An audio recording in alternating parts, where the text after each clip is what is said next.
आदरणीय नगर प्रमुख श्री कालुमान लामाजीको नेतृत्वमा चौदण्डीगढी नगरपालिका 9 अन्तर्गत हडिया र ज्यामिरे जोड्ने त्रियुगा नदीमा सञ्चालन हुँदै आएको डुङ्गा नाउ सेवा अब सर्वसाधारणका लागि निशुल्क गरिएको छ। शुक्रबारदेखि लागू हुने गरी बिहान 8 बजेदेखि साँझ 7 बजेसम्म पैदल यात्रुले कुनै शुल्क नतिरी डुङ्गा सेवा उपयोग गर्न सक्नेछन्। जनताको सहज, सुरक्षित र समान पहुँच सुनिश्चित गर्ने उद्देश्यले गरिएको यस निर्णयअनुसार मोटरसाइकल तथा अन्य मालसामान ओसार पसार बाहेक पैदल यात्रुबाट कुनै शुल्क नलिइने व्यवस्था गरिएको छ। नगर प्रमुख लामाज्यूले सार्वजनिक सेवा सबै नागरिकका लागि समान रूपमा उपलब्ध हुनुपर्ने मान्यताका साथ यो व्यवस्था लागू गरिएको बताउँदै आगामी दिनमा डुङ्गा सेवालाई अझ सुरक्षित, व्यवस्थित र प्रभावकारी बनाउँदै लगिने प्रतिबद्धता व्यक्त गर्नुभयो।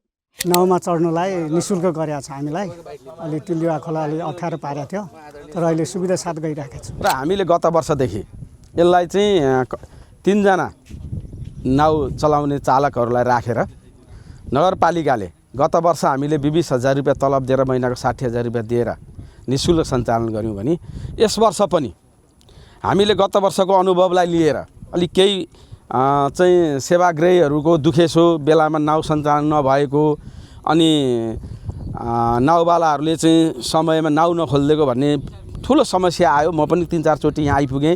आइसकेपछि यसपालि चाहिँ अब केही रकम लिएरै सञ्चालन गरौँ भन्ने एउटा हाम्रो थियो। तर हिजो फेरि हामीले मेयर साहब, म, हाकिम साहब, प्रशासकीय अधिकारीज्यूसँग हामी बसेर सल्लाह गऱ्यौँ। यस वर्ष अलिकति बढेको रोजगार, अब मान्छेहरूको सबैको चिजहरूको मूल्य वृद्धि भएको छ, त्यसलाई मध्यनजर राखेर 2,000 रुपियाँ तलब वृद्धि गरेर 22,000 पर व्यक्ति बनाएर 2 महिना साउन र भदौ, त्यसपछि फेरि वर्षा भयो भने फेरि म्याद थप्ने गरी अहिले चाहिँ 2 महिनाको करार सम्झौता काम गर्ने हामीले गरेका छौँ। यो नाउ चाहिँ मैले राजाबास घाटबाट ल्याएको हो। उहाँहरूलाई हामीले न्यूनतम तलब दिएको कारणले गर्दा मोटरसाइकल अप एन्ड डाउनको हामीले 150 रुपियाँ राखिदिएका छौँ। पोकापोकीलाई चाहिँ सुँगुरका पाठालाई 15 रुपियाँ, होइन, बाख्रा खसी बोकाहरू तार्यो भने 15 रुपियाँ र केही सामानहरू भुसहरू चामलहरू लग्यो भने प्रति बोरा 20 रुपियाँको दरले राखिदिएका छौँ। त्यो चाहिँ उहाँहरूकै आफ्नै उसमा हुन्छ पैसा, त्यो चाहिँ